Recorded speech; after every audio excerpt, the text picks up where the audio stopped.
So look around you. Where do you see the color green? The green was always here, but suddenly you're seeing it. The truth is, the more we look for green, the more green we see.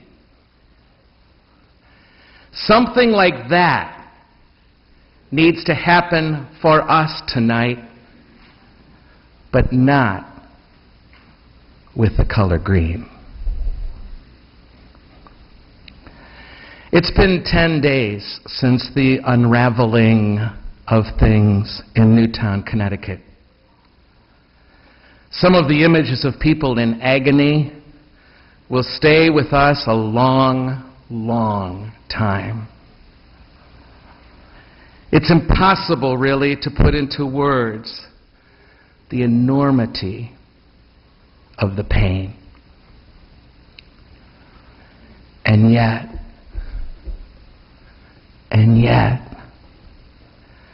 the breaking of our hearts is the breaking open of our souls. The breaking of our hearts is the breaking open of our souls. And that is what has led so many to church during a time like this. It's what has led so many to faith. Because this is still where people come when they're searching for meaning in their lives, when they're searching for some reason for hope. In spite of all the church issues, in spite of all the disagreements in our church, no place else addresses death and loss like this place, like the community of faith addresses death and loss. This is where we come. This is where we tend to gravitate to when tragedy strikes. This is where we try to make our way back to some sort of sanity again, looking for something transcendent, something bigger than what has just happened, and yet something so, so close. This is where we tend to come when we look for God. To practice our faith is to train our eyes to see, and especially to see in the dark. It trains us to see those little tiny sparks of light that dart about in the darkness. It trains us for that brief and hoped-for moment of recognition, to recognize the face of love, to recognize the face of God. I think it's why people bring their babies to this place for baptism and to learn and to begin this practice so early, so that from the beginning they can be training their eyes to see. Have you ever had that experience where you see someone off in the distance? Maybe you haven't seen them for a while. And maybe they were really, really important to you for a time. But you can't quite recognize them. You knew they maybe helped you once and you kind of hope it's them, but you're just not sure.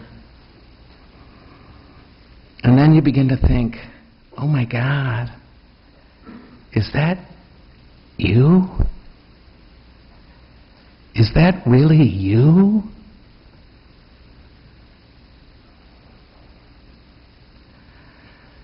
My friends, that's the Christmas question, really. Oh God, is that you? Is that really you? You heard it proclaimed in John's Gospel tonight. And the Word was made flesh and has made its dwelling among us, and we have seen His glory. We have seen this glory. The Word that became flesh is love. The greatest single insight that Christianity has offered the world about the mystery, divinity itself, is that God is love. God is love. And from now on, wherever love is, God is. From now on, where love is to be found, God is to be found. And so faith trains our eyes when we look at the world to recognize this love that has taken flesh among us.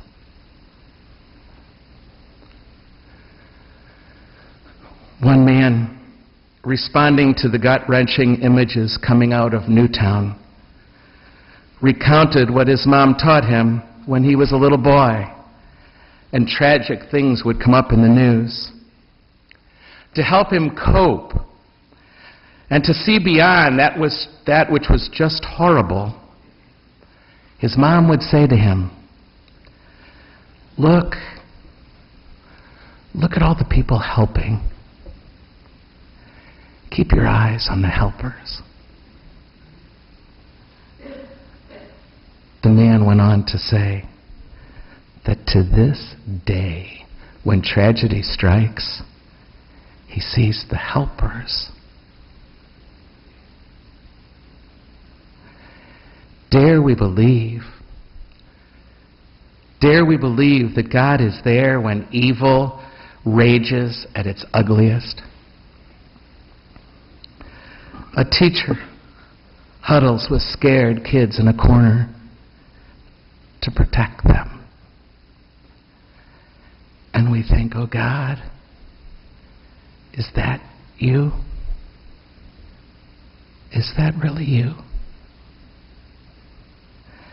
Are those parents that got the news they feared the most, and the people who consoled them, weeping alongside of them? Oh God, is that you? Is it really you? And in our own compassion that takes a little town 1,000 miles away and brings them right here in this chapel alongside of us tonight, we say, in the face of that compassion, oh God, is that you? Is it really you?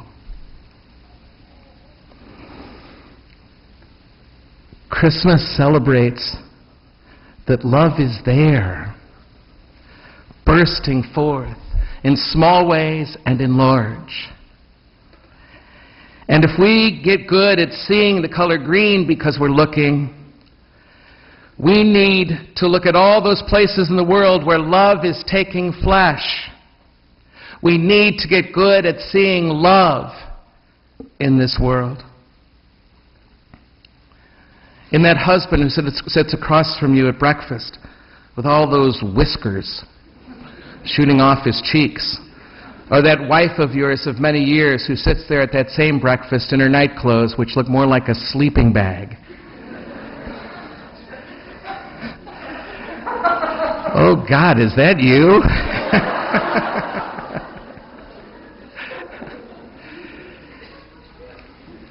Or in that teacher when there is no crises, and that who prepares day in and day out and nurtures their students, the fast and the slow learners, the ones who want to be there and the ones who don't, who nurtures them with love. Oh God, oh love, is that you? Or in the eyes of children at Christmas, perhaps we're more aware of the kids than ever this year. Or in the laughter at a family meal, or in the kindness of a stranger, or in the beauty of that music or of this good earth. Oh love, is that you? Is that really you?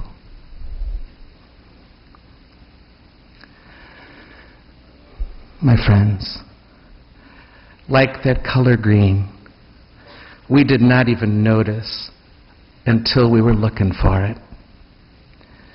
But if we look for green, we'll see it. And if we look for love in this world, we will see it, I promise you. Because Christmas takes us by the face and points us to love. It won't let us not look where love is. It says, look. Christmas won't let us not know that love is alive and well in this world, no matter what. Love is alive and well in this world. And it won't be long before we find ourselves saying of this love, this God made flesh, in a moment of sheer recognition. Ah, it is you. It is you. It really is you.